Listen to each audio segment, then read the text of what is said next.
just shortly, but I guess if you would like to start with any questions, or maybe you have for Ivan and how the directing process went, you can go ahead and start with that. Absolutely. Yes. What was the primary tension that you were trying to represent between those two couples of men, the older men, the younger men? What was the primary dynamic? Well, I think so the primary dynamic, I think, in the play is memory and sort of the elusive nature of it. You know, Harold Pinter himself said, the past is what you remember, what you imagine that you remember, what you convince yourself to remember, and what you pretend to remember. And I approached it initially as kind of a boxing match, for lack of a better metaphor, primarily between Spooner and Hearst about memories in their past, and kind of a 3-round boxing match. There's 2 rounds in the first act, and then kind of a 3rd round in Act 2, where in the first 2 rounds, Spooner kind of comes out on top, and then Hearst, and of course, in the end, with his "let's change the subject." And then these guys are, I guess, in the way I looked at it, was sort of there to maybe take over, waiting kind of the end game for maybe Hearst to somehow be removed from his position, whether that be naturally or unnaturally. You know, that's up to, I guess, us to wonder. So. Yeah. What was going on with the paintings and the photographs? Yeah, that's what I wanted to know too. The pictures coming through. So for me, one of the central motifs of the play is the photograph album. Right.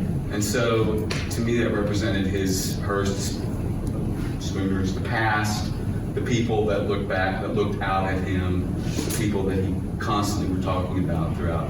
And as we got in these moments where he was sort of oscillating between the past and the present, that's when we started to see those images more, come through, sometimes a little less clearly, and then sometimes more. Yeah, it's notable that Hearst and his problem is all in his inability to continue to access his past and his romance of the past. He's ill at ease with being in the present, being in it now, and then, so he's arranged his life. So, he's having these cognitive issues, but it seems that he's decided he's going to drink himself into oblivion, and he doesn't like to drink alone, so he's hired, Foster and Briggs, and whereas it seems to me, Spooner even declares that he is in the present. He is, I can't remember the line exactly, but... I'm a poet. What's her name? Present and active. I am present and active, yes. He's also a free man. As free man. Yeah, and Hearst is chained to all these ghosts that he, Yeah, hi Claudia. Is the poet Spooner and Hearst, is the poet necessarily chained to the past and to the present? I mean, I'm thinking of Wordsworth and Eliot saying the poet is like everyone else except there's more of him. There's more of it. Yeah. Especially your wonderful performance at the beginning, where you were just the stage and Hearst was just the drunken, parody there. Is that what the play is also suggesting about? Because it's, are you not poets in the character, and is that not part of being? Yeah, I think so. I think that's true. It's a good observation, yeah. I think so, yeah. Some would also say that, some would suggest that Hearst and Spooner represents kind of 2 sides of Pinter himself. Yeah. Kind of the more commercially successful side, but maybe also someone who perhaps regrets, not pursuing the more artistic side of the work, whereas Spooner might represent that artistic side that maybe is not as commercially successful, maybe something that Pinter was sort of looking back on and saying, man, maybe I was very successful, but I, didn't do this or whatever, Or he just failed to realize his dreams. One of those people that just can't. They're almost there, and it isn't a question of talent. There's 1,000 other reasons why you don't always succeed at what you want. And I think that Spooner's like that. He hasn't been able to take that one last step to be successful. Not that he's a total failure, but Well, he says himself ups and downs. Yeah. I mean, there's been, He has his poetry salon. yeah. yeah. His career is definitely taking its turns. So I guess, if I may, not a question, but a comment, almost two sides of the same coin, right? Like you have someone that is kind of almost perpetually stuck in the past versus someone that's almost perpetually stuck in the future, and this idealistic versus pessimistic kind of view, and the tension between those two things. And then somewhere in the middle, in the middle of the acts, I heard this character, and I forget where, but he said, like, what are we like? Why are we almost the idea of what are we drinking about? Like, what are we trying to be almost centered in the present? And that gets disregarded in the tension between the two characters, in my opinion. Not a question. Yeah. Yeah, I mean, I think there's an observation that's almost sort of a Zen Buddhist, and I know that Pinter was interested in Yes. Buddhism, but so the present is really the goal, because that's where everything really is happening.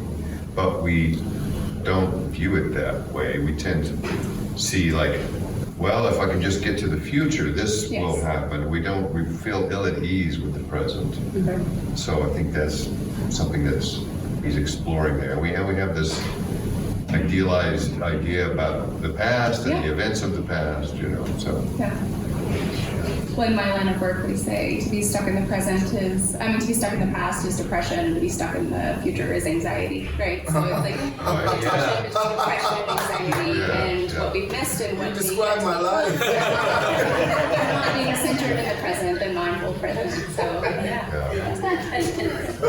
mine too, by the way. Like, it's great to be this like Zen Buddhist that can think about that, but like to be actually centered in the present is a very different experience. Yeah. May I ask Foster and Briggs, you all were both so wonderfully creepy in your own ways. But you came apart, Briggs, you came out, and did you feel that drink with Spooner and that time where you're sitting there talking, it seemed like you were being just more human because you didn't have your little vulture sitting. Is that part of that scene, or are you just is that character just using Spooner? Did you feel any, I don't have to posture here, I can kind of let down? Yeah, I feel that Spooner aligns a lot with like what Briggs is trying to do.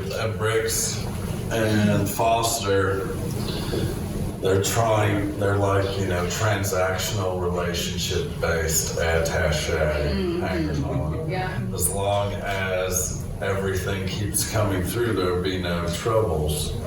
But also, like, Hearst calls Briggs Denson, Albert, all these different names. Everything except Briggs. He never calls him Briggs. And it's also, I feel that Briggs says to Spooner, Jack could really use some help on this with a patron and with getting his art going, which is probably one of the reasons he sent for Foster in the first place. Was like, hey, this would be a great deal for you if, like, maybe working with Hearst, you could benefit your own art. But they're not really seen as like equals or true family. They're always, it's kind of like Butler-esque relationships where that maybe because they're so close in proximity to Hearst, it doesn't feel they have a lot of artistic value or creativity of their own. Like family. But Spooner it shows you just how differently they value people. It doesn't even take very long. He's only been one day. And it's like, could you help him? He's a poet. And he's like, wow, that's awesome. That's wonderful. You know, maybe I could help. Just that little touch of humanity is probably more so than they usually get. But they're not like babies in terms of, I get the idea Briggs and Foster are rough street men of confidence. They have international connections and kind of their travels and being in unsavory or illegal situations. So they don't want to give up this little affluent, cozy spot they finally niched out for themselves, because making scrambled eggs and pouring whiskey is probably a lot easier than dealing with some of the folks they usually deal with. You know? Yeah, I think Foster and Briggs are also in their own form of no man's land right now, kind of using Hearst as a means to an end so that they can go back to whatever it was they were doing beforehand, you know, on their adventures. I find it interesting that Foster aspires to be a poet, or at least that's what Briggs says. You know, so there's. In the beginning, when you first come out, you're introducing yourself, you're saying that I'm his son. And that kind of throws everything off, and you finally realize you're supposed to be his assistant. Yeah. So is that kind of also purposeful on Pinter's part? Yeah, I think again, it's like you never quite know what's true and what's false. He just never did. I mean, that's a hallmark of his work. Is that So that kind of, it ends up throwing us off, and then of course later you realize more when they start explaining. You're the assistant, the secretary comes out and says, "I'm your secretary." You're going, "Oh, okay." So again, you're kind of your rationality is thrown out. Exactly. Same thing with Act 1, where when he mostly got his monologue talking about his wife and the intimacy and everything, and he's acting like he doesn't know him, but then in the second act he's talking about his wife and saying, "Oh, you're so and so. We've met so and so back in '38." Totally just the opposite of saying he knows him, and you kind of subtly in the beginning knew him. It's really interesting. That whole, it kind of just jumps in your face. And you're really onto something when it comes to what Pinter, I think, was trying for in most of his plays, actually, and that is the audience, you find yourself kind of right there, like, oh, I know what's going on, and then the next minute you have no idea what's going on. Yeah, it's like sand or water going through your hand, you know. Exactly. He says his name is Spooner and his wife's name is Emily Spooner, but Hearst goes, the Charles Weatherby would have never have done this. I mean, there's another possibility, like when you're trying to rationalize things as an actor, that there is a possibility that Spooner moved in the same circles and he knows these people that Hearst is talking about. And he just puts this whole, and he knows some of Hearst's past, his deviant past or whatever, and just brings it out and goes along with it. You know? It's like the musings of someone that's older, you know, when you think about like your life and hopefully all the adventures you've had, the musings of someone that's older, and you're looking back on your life and maybe you think of that differently, or you think of it, as you're melding memories together, you know, it's interesting. Yeah. I love that. I have kind of two questions for Spooner. Was Spooner having any cognitive issues? And then Spooner, were you friends in the past, or you're just a stranger who picked up? Oh, the great mystery, isn't it?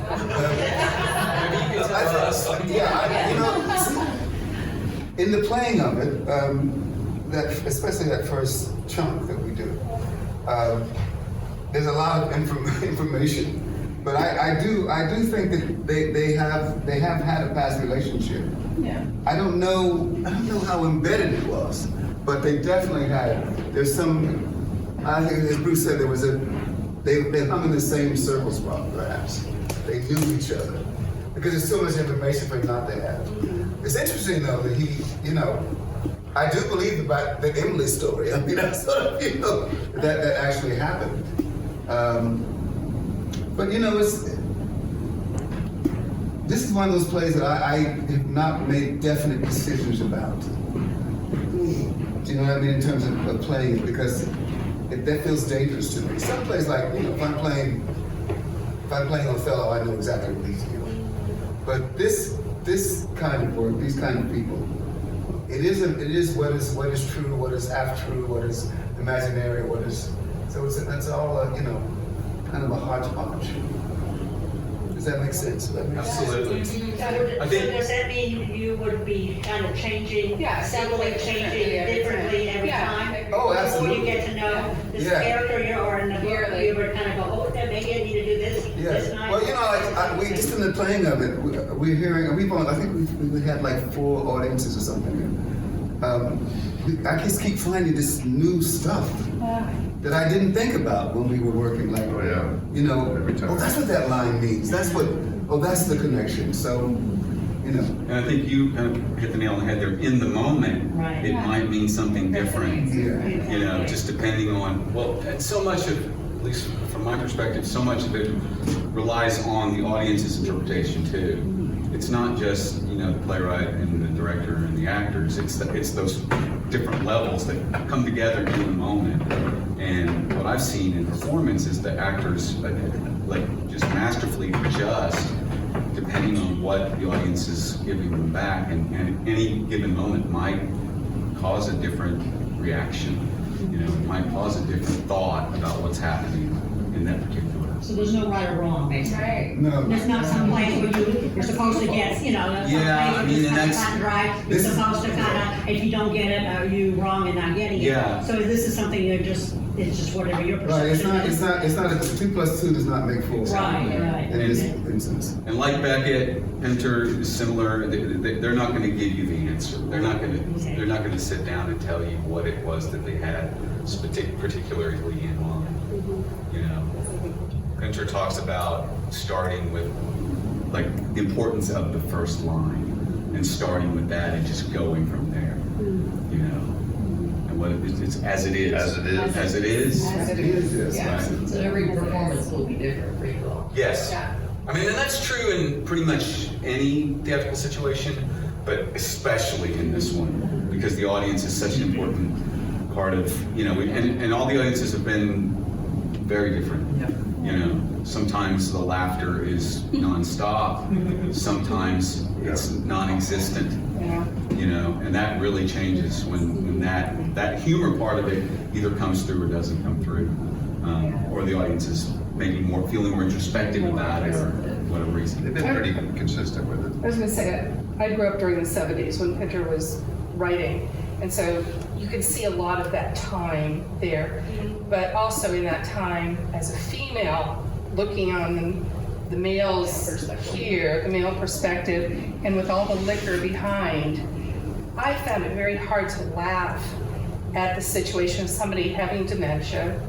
All of us have had somebody in the family with dementia. I felt like laughing. I went last night, huge audience for the opening, and it was funny. The lines were funny. The situation I found very hard to laugh at. So, you know, Yeah, I get and that. I thought the acting was brilliant. That's why I came back for the Talkback. It gave you so much to think about. That's part of, Thank you. that's part of what I think Pinter is doing. He's creating these harsh situations, and you find this in Beckett. The very dire, but the humor is it's dark humor, but it's a release. It's almost I don't know how you a do release it. from it. I mean, I can give you an example. Like, I used to care for my father-in-law, who was aging World War II veteran, and he would have these illnesses which would send him to the hospital. And inevitably, of course, there's going to be people or nurses that come around to do a cognitive test, and they're like, do you know what year it is, and like who the president is? And one time they asked him this, and he kind of stared at him for a second, and he said, do you come to hospitals to find out the answers to these questions? It was like hilarious. Everybody, including the nurse, laughed. So, I mean, Yeah, there is humor in the most dire of the human condition. Yes. You know. Yeah, you also point out this sort of maleness of the play, and I think in many respects it's toxic masculinity on parade, as well. And that's a dynamic that I think, and because of the time, part of it's because of the time period, that definitely comes through, that I'm sure influences how people are going to, react, Yeah. Was it a given of the two leads, which actor would play which role? I asked Tyrees, because Tyrees approached me about 2 years ago and said, I've always wanted to do that play and I'd love to do it with you, and I was honored. And we had worked together decades ago on a Beckett play and wanted to do it again. But anyway, so after we established we were going to do it, I said, well, which role do you want to play? He chose Spooner. Well, I didn't actually choose Spooner. I knew that I had a handle on Spooner that I didn't have on Hearst, and I kind of had an immediate feel about it, and so I felt like I felt like I could only play Spooner. I wouldn't be able to play Briggs. Chosen. So you'd like to live in the future. Sorry. So maybe you'd like to live in the future. Oh, Yeah. I thought it was interesting how throughout the play there seemed to be more clarity, like especially for Hearst. Like before he didn't recognize Spooner, and then by the end, it all just kind of, it seemed like he was kind of in a better mental state kind of near the end, and then at the end it all kind of like switched and shut off. So is there any hope or like any hopeful undertones in this play, or do they exist just to make the desolation all the more stark? What a great observation. I mean, I feel like that there is some sense of comfort, even if it's delusion on some level, that does provide some sense of soothing. The final line is sort of celebratory. Yes. Like, yes, I'll toast that. But it's just like everything else with Pinter. It can sort of exist simultaneously. The desolation and the hope. And I think that happens a lot in this play. Like it's sort of both there. And I saw his final line where he says, "No, we're in no man's land." I saw that as him trying to comfort him in that moment. So you had a question? Yeah. Also, going off of the idea of this play being very unsettling, everything's on an uneven footing, and you never know what's going to happen next. Would you say that Briggs and Foster identify Spooner as a threat at the beginning of the play, and throughout the rest of it, finally reasserting kind of that dominance over Hearst's mental state at the end, because Spooner provides that mental clarity, and that is threatening to Briggs and Foster in their comfortable positions as Hearst's caretakers? Great question. I think so, yeah. I think the more leeches on the same host, the less blood there is to go around. So I think automatically they view Spooner as a threat. But I think there is also a genuine curiosity about him too, right? There's something about you fascinates me, and I think that's true as well. Well, at the beginning, they're like, well, who is this man? What is he doing here?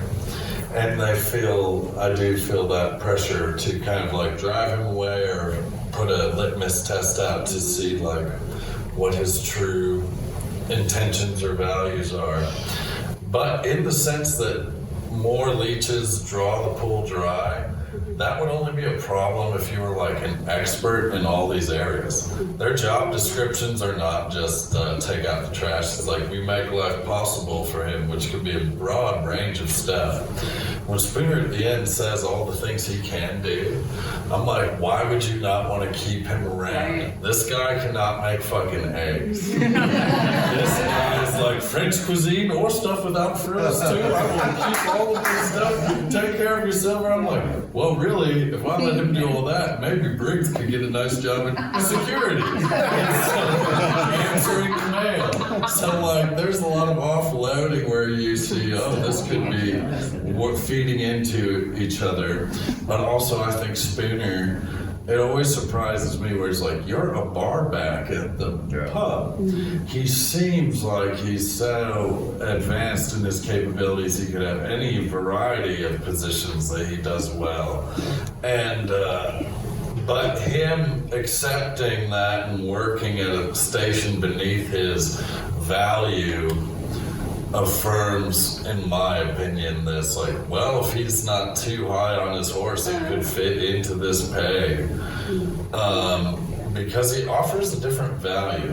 He doesn't really rival us in terms of like strength or cunning or street smartness. Although it is funny, he's like, I can deal with canvassers, hawkers, or nuns. Pesky nuns this time around. He's great at sending the nuns away. Well, I think he definitely becomes, by the end, becomes part of the family. You know, I don't think quite settled on what his position is, but he's, Yeah, they keep him. there you go. Well, it was interesting for him to be locked into that. Right, I thought that too, that you locked him in. Not let him go. And then you didn't let him go, so again, that was. You didn't want him here, but you wanted to leave. Right, yeah. Pinter loves to turn the lights out, and he does it in the birthday party and maybe one other play. Where the lights, somebody turns the lights out. It's like a commentary on the human condition, right? Like those moments, and we just kind of, You're in the dark. have to turn. You're in the dark. Everything's going on around me, but I feel in the dark. Like I'm not sure what's happening. Yeah, I noticed at the beginning that you kept it dark. I mean, I know for the actors to get on stage too, but it didn't take that long for them to get here. Right. So I noticed it was a lot longer. Yeah. And then, especially also when you went down, I noticed the darkness, you know, was a lot more in your face, you know. I'm glad you picked up on that because it was really something we thought about. You know, like how to sort of plunge us into the darkness in the beginning, how to bring us out of it at every moment when we come out of it. You know, whether it begin at the beginning of the play or going in it, intermission, coming out of intermission, or at the end of the play. Right. It's a real. It's definitely there. It says something. You know. The only thing we didn't kind of have questions about it was your soundtrack. It was kind of interesting. Yeah, the music or non-music or the different voices. I mean, it's different. That was kind of interesting. Our sound designer is very Well, I'm not questioning him. I'm just He might be able to at least. Yeah, he might be able to help because for me, it's sort of, it falls into that, you know, the talk of the memory and listening to the radio, and something that Hearst does is he had said he's like listens to leader, whether that's the record player or the radio or whatever. And I think also just to get the sounds of England, he had the cricket matches on there and the music of the times, kind of help us getting into that, for me anyway. Everything I chose for that opening sequence was basically from 1975. So there was, Margaret Thatcher's first speech as the leader of the Conservative Party. There was a cricket match. There was the #1 hit of England at the time, "Come Up and See Me, Make Me Smile" by Steve Harvey, and the various things like that. So my idea in that was just basically to give the audience an opportunity to kind of drop into the space, because, I think without something like that, even though the language is remarkably different, that there's a threat of like it turning into a Monty Python skit, so especially for American audiences. Yeah. He also layered in there, and I'm sure you heard it, is this sort of drum, this tension, this kind of low pitch thing, and that came from me. I asked for something like that so that we could be introduced to that idea that there's something lurking underneath the surface, and that every time it's like the paintings, every time we started to get into those zones where he was coming in and out of the present and the past, and struggling with that we could support that, sort of help the audience know, this is the world that we're in.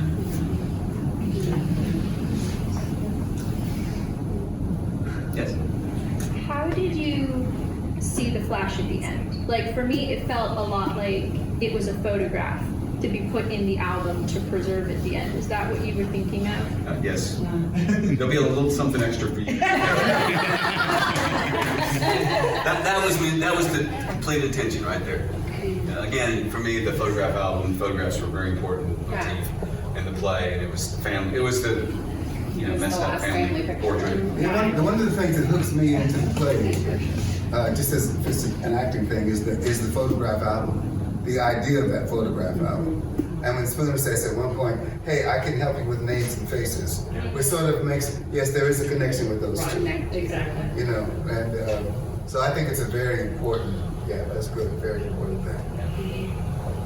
Well, thank you all. This has been a great discussion. I feel like I've learned more about the play. I'm really glad.